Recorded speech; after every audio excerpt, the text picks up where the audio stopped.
है आपका medical classes के अंदर। आज हम लोग ट्रिग्नोमेट्री करने जा रहे हैं। जो आपका 7 चैप्टर चल रहा था वो 7.2 तक ही सीबीएसई ने सिलेबस में लिया हुआ है। 7.3 जो है वो कट आउट है, तो मैं उसको नहीं करा रहा हूँ। अगर हम सिलेबस कराते हुए हमारे पास समय बचेगा तो उसकी भी एक वीडियो बना देंगे, लेकिन अभी उसकी कोई ऐसी जरूरत नहीं है। अभी जो जरूरत है वो नेक्स्ट चैप्टर की है, वो है चैप्टर 7 जिसका नाम है ट्रिग्नोमेट्री।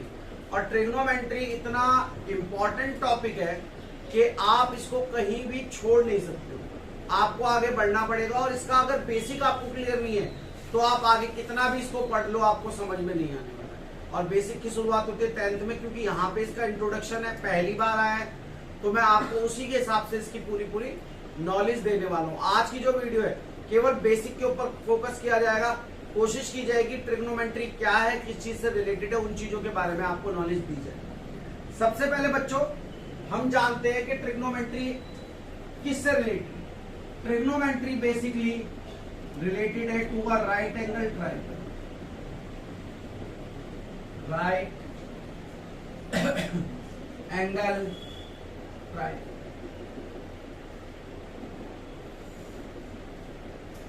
बच्चों आपको पता है राइट एंगल ट्रायंगल के अंदर 3 साइडें होती है, एक हाइपोटेनियस, एक बेस, एक परपेंडिकुलर, HBP।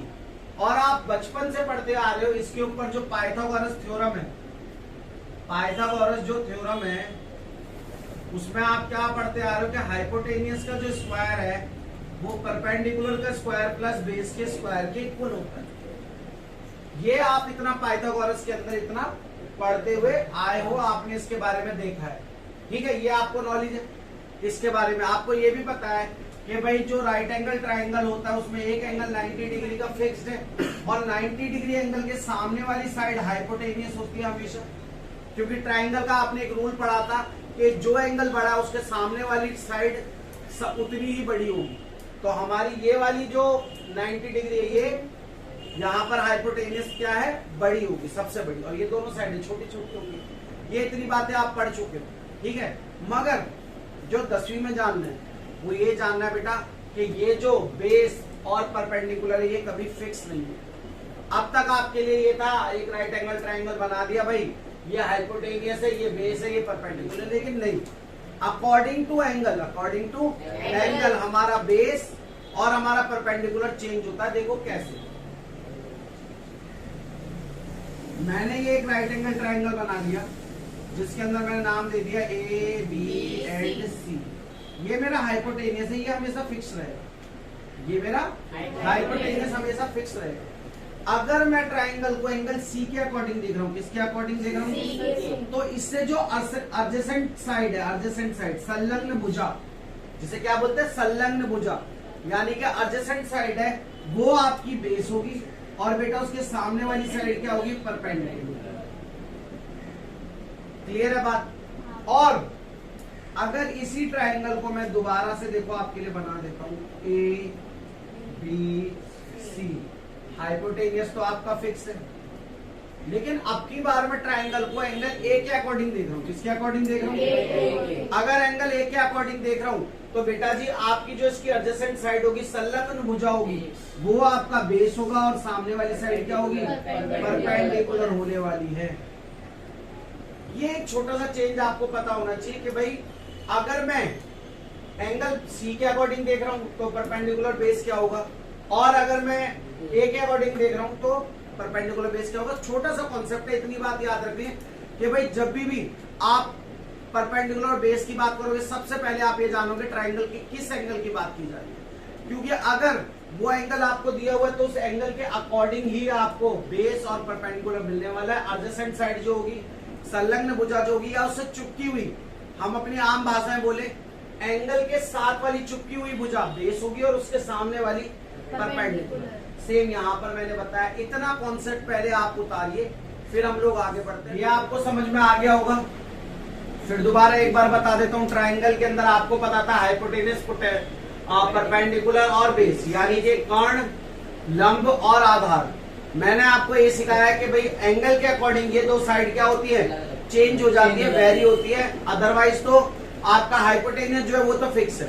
अगर आप सी लोगे तो एंगल सी के अकॉर्डिंग बेस ये होने वाला है और परपेंडिकुलर ये, और एंगल ए लोगे तो उसके अकॉर्डिंग बेस ये होने वाला है और परपेंडिकुलर नीचे। ठीक है बच्चों, जिन बच्चों को समझ में नहीं आया वो वीडियो को बार बार रिवाइंड करके देखें, उनको क्लियर हो जाएगा, क्योंकि इसमें कोई हार्ड एंड फास्ट रूल नहीं है, छोटी सी बात है जो आपको ध्यान देंगे। अब एक बड़ा ही प्यारा गाना है जो आपको याद करना है। अलग अलग टीचर का ये गाना अलग अलग होता है। ट्रिग्नोमेट्री पढ़ाते हुए मेरे टीचर ने मुझे क्या सिखाया था, पंडित बद्री प्रसाद हर हर बोले 16 चांदी तोले। अब ये क्या लिख दिया मैंने, क्या है ये?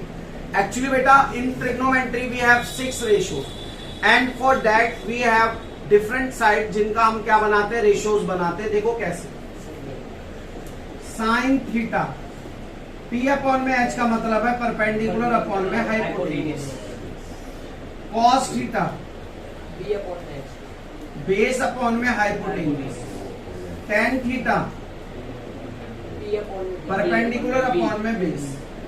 ये 3 रेशियो हैं और बाकी के जो रेशियो है वो इनका रेसिप्रोकल होते हैं, यानी कि साइन का रेसिप्रोकल क्या होगा, कॉसेक, कॉस का क्या होगा, सेक, और टेन का क्या होगा बेटा, कॉट। और अगर रेसिप्रोकल होगा उल्टा होगा तो इसका रेशियो भी उल्टा हो जाएगा, H अपॉन में P, इसका भी रेशियो उल्टा हो जाएगा H अपॉन में B, और इसका भी हो जाएगा B अपॉन में P।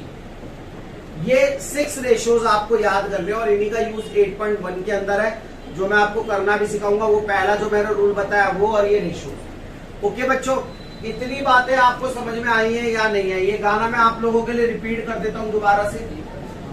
पंडित बद्री प्रसाद हर हर बोले सोना चांदी तोले। ठीक है बच्चों, इन रेशियोज का हम अलग अलग यूज करेंगे और फिर आपको सिखाएंगे कि ट्रिग्नोमेट्री में कैसे इसका यूज होता है। इसके अलावा आप लोगों को अभी इस ट्रिग्नोमेट्रिक टेबल और बताऊंगा, फिर उसके बाद हम लोग 8.1 का थोड़ा सा एक क्वेश्चन करेंगे सो डेट कि हमें कुछ आइडिया हो जाए कि हम क्या पढ़ने जा रहे हैं। बेसिक में भी बचा तो बहुत है, फॉर्मूले भी है ट्रिग्नोमेट्री के, साइन 90 माइनस थीटा वगैरह के, और cos square theta plus sine square theta is equal to 1। But वो सारी चीजें अगर एक साथ दे दूंगा तो आप लोगों को दिक्कत होगा। पहले ये देखो इन रेशियो का यूज कैसे होगा, तो first of all note it down please, फिर हम इसके बारे में आगे बात करें। आप लोगों को यहाँ तक मैंने ट्रिग्नोमेट्री रेशियोज के बारे में बताया। अब देखते हैं डिफरेंट एंगल्स पे इन रेशियोज की क्या वैल्यू होती है और आप उसको किस तरीके से टेबल को याद कर सकते हो। जो मेरा मेथड है वो मैं आपको बताऊंगा। लोगों के अलग अलग मेथड भी हैं, बहुत तरीके से लोग करवाते हैं, लेकिन मेरा जो है मैं वो बताता हूँ। यहाँ पे हम एंगल लिख लेते हैं साइन थीटा, कॉस थीटा और टेन थीटा। टेन के बाद कॉसेक, सेक और 0, 30, 45, 60,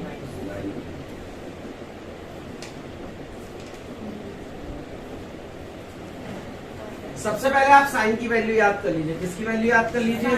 साइन की। साइन थीटा आपका 0 से 1 की तरफ इंक्रीज होता है। साइन थीटा 0 से 1 की तरफ इंक्रीज। इससे आपको ये रहेगा, आपको पता रहेगा वैल्यू कैसे आनी है। देखो साइन 0 पे 0 ही होता है, क्योंकि 0 से 1 की तरफ बढ़ेगा तो 90 पे जाहिर सी बात है 1 होने वाला है।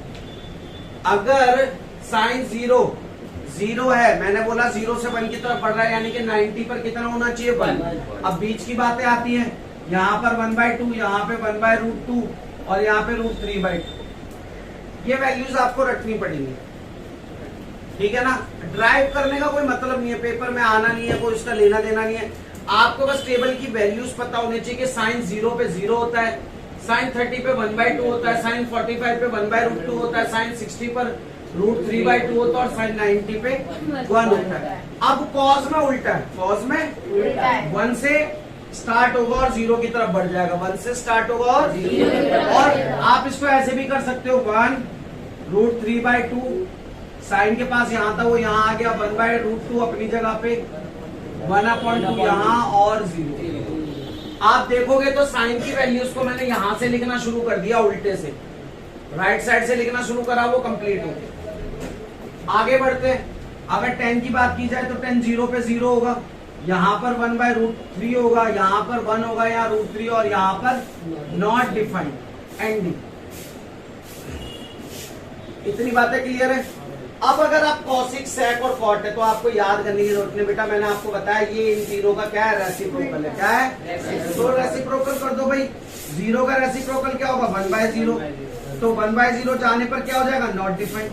जब भी 0 1 अपॉन में जाएगा, याद रखना वहां पे नॉट डिफाइंड हो जाता है क्योंकि इंफिनिटी चली जाती है भाई। ठीक है, अगला देखो 2, अगला देखो √2, 2/√3 और 1। उल्टा कर दिया मैंने सभी का रेसिप्रोकल। व्युत्क्रम बोलते हैं हिंदी में। सेक में जाओगे तो क्या होगा भाई? 1, 2/√3 और आपका √2 और आपका 2 और आपका नॉट डिफाइंड, क्योंकि मैंने बोला था 1/0 क्या होगा आपका? Not defined. लास्ट वाले में आ जाओ cot थीटा, फिर भाई 0 आ रहा है तो ये तो नॉट डिफाइंड ही होगा। √3 क्या हो जाएगा? 1/√3, √3 हो जाएगा, 1 1 ही रहेगा, ये 1/√3 हो जाएगा और नॉट डिफाइंड। कोई दिक्कत? सभी बच्चों को टेबल बनाना आया? ये टेबल आपको याद होना बहुत बहुत बहुत जरूरी है। अब आपको इसके अंदर मुझे जो भी बातें हमने सीखी, चलिए उसके बारे में थोड़ा सा हम लोग अब क्वेश्चन करके देखते हैं कि उनको इम्प्लीमेंट कैसे करना है। कह रहा है इन ट्राइंगल एबीसी, कोई ट्राइंगल है बच्चों एबीसी, और कह रहा है राइट एंगल एट बी। एक ट्राइंगल है एबीसी और बेटा उसके अंदर ये कंपलसरी है कि आप इस वाले वर्टेक्स को बी लिखो, क्योंकि उसने बोला राइट एंगल क्या है? बी है। क्या है? बी। अब ये यहाँ ले सकते हो, बी सी यहाँ ले सकते हो, कोई फर्क नहीं पड़ता।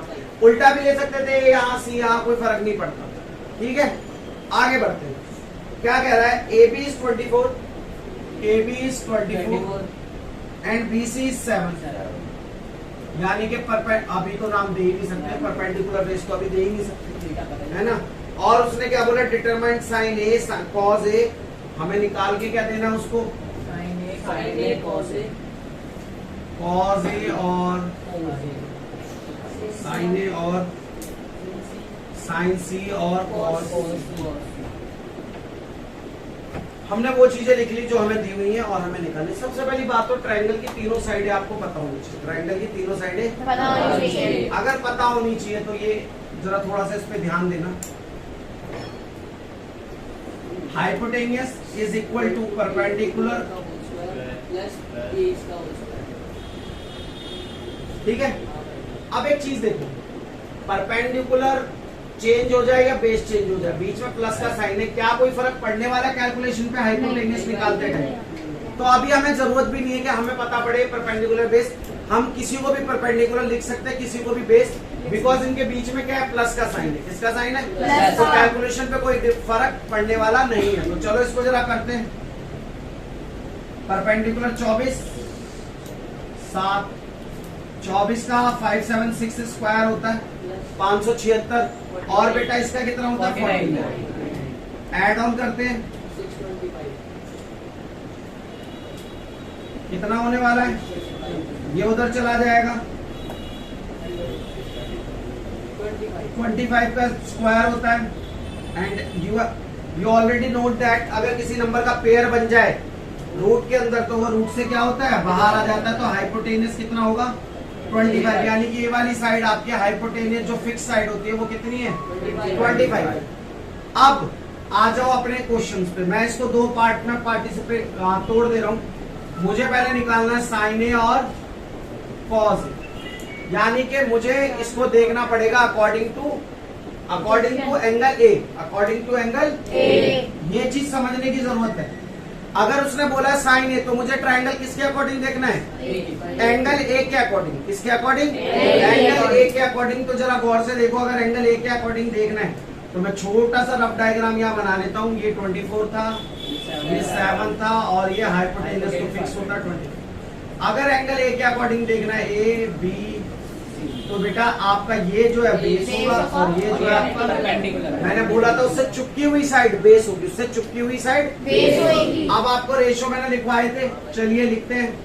Sign A is equal to perpendicular upon में हाइपोटेनियस। गाना याद करो, पंडित बद्री प्रसाद हर हर बोले, सोना चांदी बोले। तो साइन ए के अकॉर्डिंग बेटा परपेंडिकुलर कितना है आपका? 7 और हाइपोटेनियस कितना है? 25।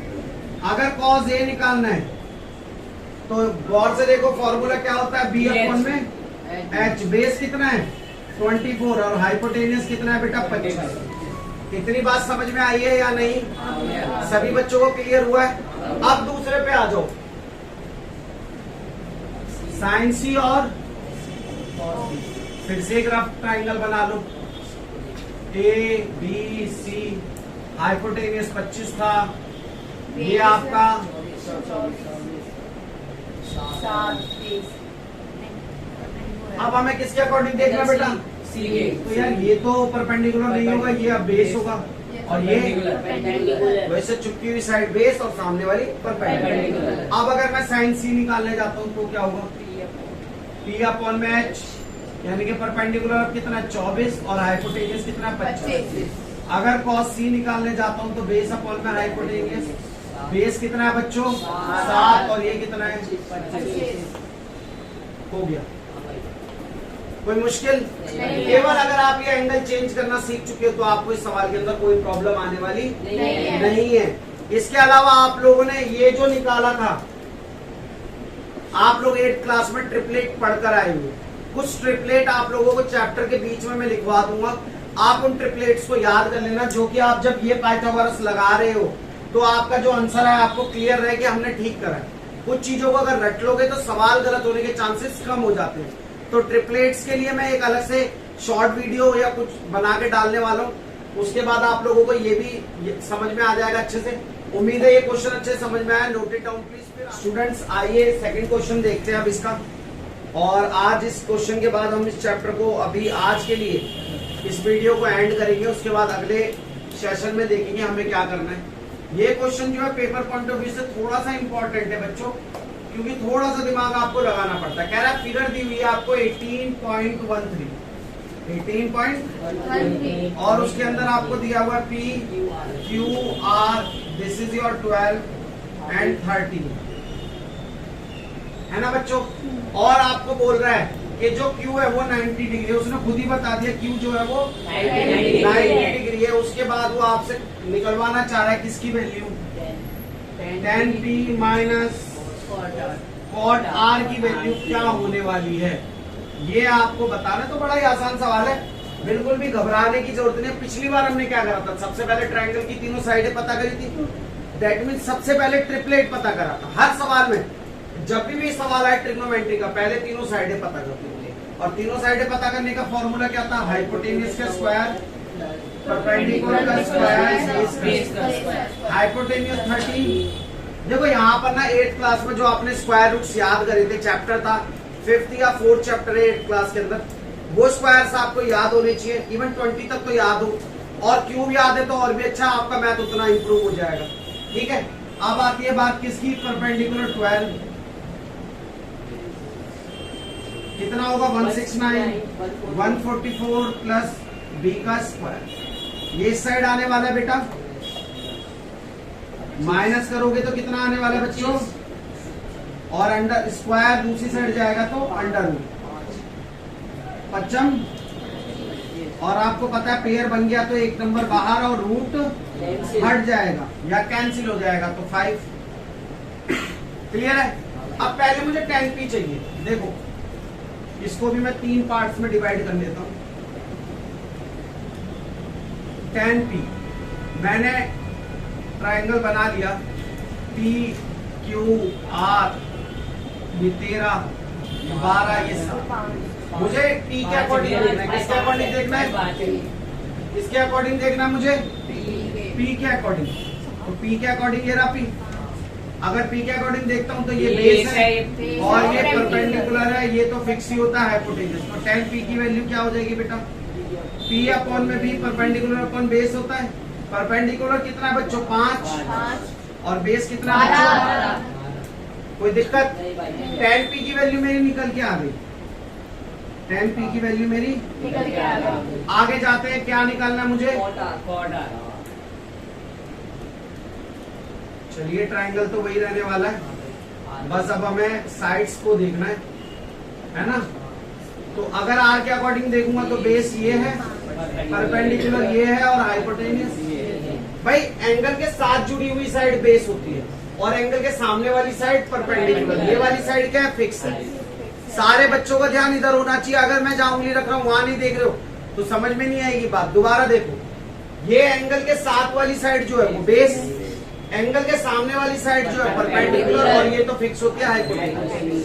अब अगर कॉट के फॉर्मूले के लिए जाओ तो कॉट आर बराबर क्या होगा? बी अपॉन में पी।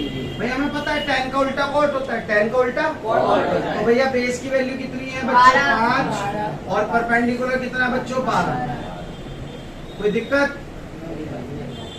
अब तो हमें क्या करना है, ये वैल्यू जो हमें गिवन इक्वेशन है उसके अंदर पुट करनी है। चलिए पुट करते हैं। तो tan p minus cot r, तो tan p की वैल्यू क्या? 5/12 और कॉट r की वैल्यू क्या? 5/12। तो ये तो कैंसिल आउट हो गया। आंसर क्या आएगा? कुछ मुश्किल था सवाल में? अगर आप सवाल को ब्रेक डाउन करके स्मॉल पार्ट्स में बांट लेंगे तो सवाल कोई मुश्किल नहीं है। और देख लीजिए अभी तक वही कॉन्सेप्ट जो मैंने सबसे पहले समझाया था एंगल वाला, वही इस्तेमाल हो रहा है और उसी का आपको यूज करना है। ठीक है, आज इतना ही। अगली वीडियो में मिलेंगे, क्वेश्चन नंबर 3 से और 8.1 कंप्लीट करेंगे, फिर अगली एक्सरसाइज की तरफ बढ़ेंगे। तब तक के लिए अपना ध्यान रखिए, सुरक्षित रहिए और हाँ, हमारा चैनल लाइक सब्सक्राइब करना बिल्कुल ना भूले। जितना हो सके हम लोगों के एप्रिसिएशन के लिए चैनल को सब्सक्राइब करना बिल्कुल ना भूले। Thank you. जय हिंद, जय भारत। रक्षाबंधन की आप सभी को शुभकामनाएं।